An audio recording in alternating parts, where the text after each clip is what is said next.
A very good morning, dear students. Welcome to geography class. Dear students, as we are done with our chapter 7, the explanation of the chapter is already done, and this is the last chapter from your geography part.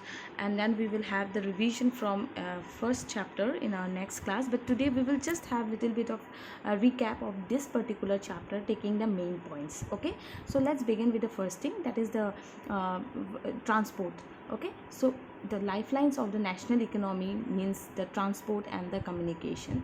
So transport means basically it is the process in which goods and services are being carried from one place to another place. It is transport, and it is important because it helps in the cooperation and assistance between the countries. It helps in the easy movement of the goods and material between the countries. It expands the trade and commerce within the country also, and also at the international level. Then it reduces the distances, thus bringing the world closer, and it helps in the distribution of goods uh, from in different places. Then we have seen the modes of transports, which include land, water, air, and others. As I told you that in other you have to include the pipelines. Basically, on the land only the pipeline is included, so you can either include pipeline as on the land also, but as because it is said that it is the new mode to the transport map of India, that is pipeline, so we can consider it as the next one also, I mean the fourth one also, fourth mode of transport. So land, water, air, and pipeline. So land include roadways and railways, water include inland and ocean routes, and air includes domestic and international air services. Then roadways, which are which has some of the advantages. They are, it is construction cost of roads is much lower than that of the railway lines. Roads can be covered in the much harder geographical regions also. It can negotiate in the higher slopes also. Then roads are economical and suitable for short distances. Then it also provides door-to-door service. Roads provide link between railway stations and other modes of transport. Then we have seen the important roads or highways of our six classes of roads in our country.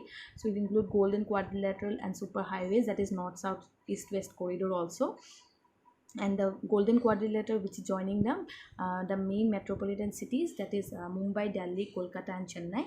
And the north south corridor and east west corridor includes north south include basically from Srinagar to Kanyakumari. East west includes the Porbandar of Gujarat to Silchar in Assam. Then we have the national highways, which are constructed and maintained by CPWD. Then we have the state highways, which are under the state PWD. Then we have seen the next road, district roads, which are the connecting the district headquarters with the places of the other places of the district. Then other roads include the rural roads, which are linking the rural areas and villages with the towns. Then border roads, which are basically of strategic importance, and they are constructed over the bordering areas of our country, and it is looked after and managed and maintained by BRO, Border Road Organization. Then we have seen there are on the basis of using of materials, it can be metalled and non-metalled roads. Then we have seen the next one, that is railways, which are the principal mode of transportation for carrying a large load of goods and bulky goods along with large number of passengers. And railways have become important in Indian economy because it is helpful for basically in the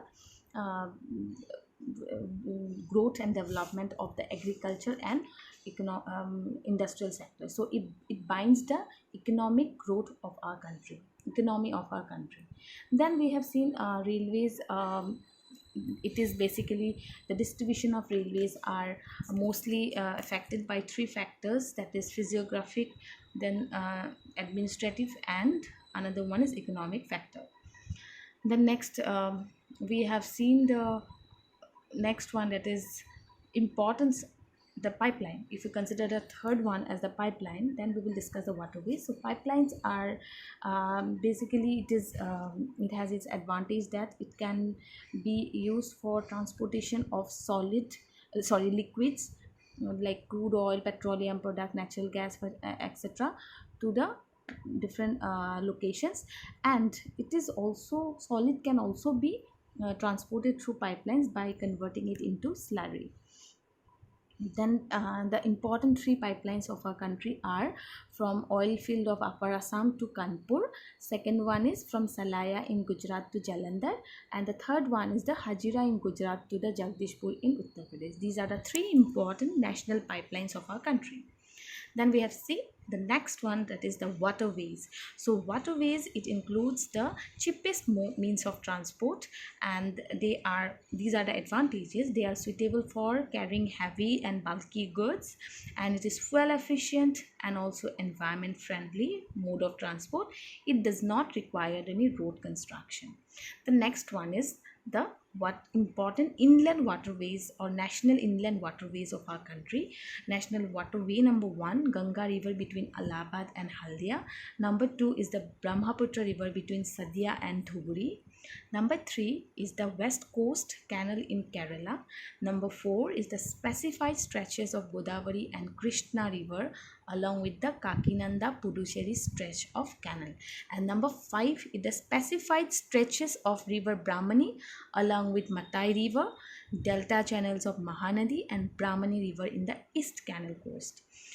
Then beside the inland inland waterways, we have the seaports also. The important 12 seaports, we can just have the Kandla port, the Mumbai port, which is the biggest port, then Marmagao port, New Mangalore port, Kochi port, Tuticorin port, which is the southernmost port of our country, then Chennai port, which is the oldest artificial port of our country, Vishakhapatnam port, which is the deepest landlocked port of our country, Paradip port located in Orissa, then Kolkata port, which is a tidal port and it's a riverine port, and then Haldia port, which is next to Kolkata port, which is mainly developed to reduce the pressure on Kolkata port.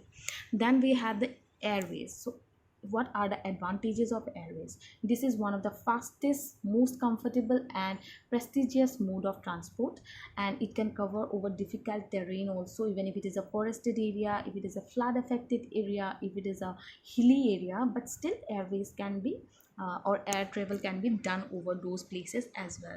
And air travel has made access easier to the northeastern region also, which is basically it is a forested area as well as flood affected area also, so it can be done through. Then we have seen the importance of airways in our country. So it has in domestic as well as like international airways also. So domestic one is known as Indian Airline, which is now known as Indian, and then Air India provides international air services in our country. Then Pawan Hans helicopter provided the helicopter service in our country. Then we have the next topic called communication. So communication, which is also important for a country's economic growth. So communication services are basically, it is a transmission of words, messages, facts and ideas. Okay, it can be from source to the destination, and communication can be of it can be postal India, which is one of the large, which has one of the largest postal service, and it includes first class mail and second class mail. And then we have seen the two means of communication in India are personal communication and mass communication. Personal communication, which are from individual to individual, and it includes letters, email, telephone. Mass communication includes television, radio, press, because here the receivers are usually many. Then we have seen the importance of communication. It mass communication, it is basically important for spreading awareness among the people, and also it provides entertainment to the people. Then we have seen the international trade. So trade, basically it is the exchange of goods among the people, then states, countries, etc. So when the trade takes place between countries, it is international trade. So it is considered to be the economic barometer of our country, and the import and export are the components of a trade. Now when the difference between export and import are being taken out, that is known as balance of trade. When export is more than import, it is favorable balance of trade. When import is more than export, it is unfavorable or negative balance of trade. Then we have seen tourism. So tourism is basically what it is, a journey. Tourism as a trade, it has one of the emerging industry in or emerging sector in our country, because it is it is earning almost 5,000. What was the value? 5,000. It is in 2010 it has contributed 64,889 crore of foreign exchange in 2010, and 5.78 million foreigners tourists visited India in 2010. Now, what is tourism means, as we have already know, that it is the journey which is undertaken for recreation and to explore the places of our interest. Then tourism in India earns huge foreign exchange. As I said, it was during 2010 it was 64,889 crore of in 2010. Then tourism in India, it is 15 million people are directly engaged in this sector, maybe in different services which are being provided to the tourist. So it is engaged 15 million people. And tourism also promotes national integration. It provides support to the local handicrafts and cultural pursuits. It helps in the development of international understanding about the culture and heritage. And foreign tourists, they visit India for heritage tourism, ecotourism, adventure tourism, cultural tourism, business tourism, medical tourism, etc. So in our country we have tourist spots like Rajasthan, Goa, Jammu Kashmir, temples of the southern India. And in India we have the potential of the tourism, especially in northeastern region and interior parts of Himalaya, but due to its harsh location, it is not yet explored, but it has the prospects for its development in the tourism sector in the near future. So that is all about this chapter. Next we will have revision of our first chapter in our next class. Okay, so thank you so much, students.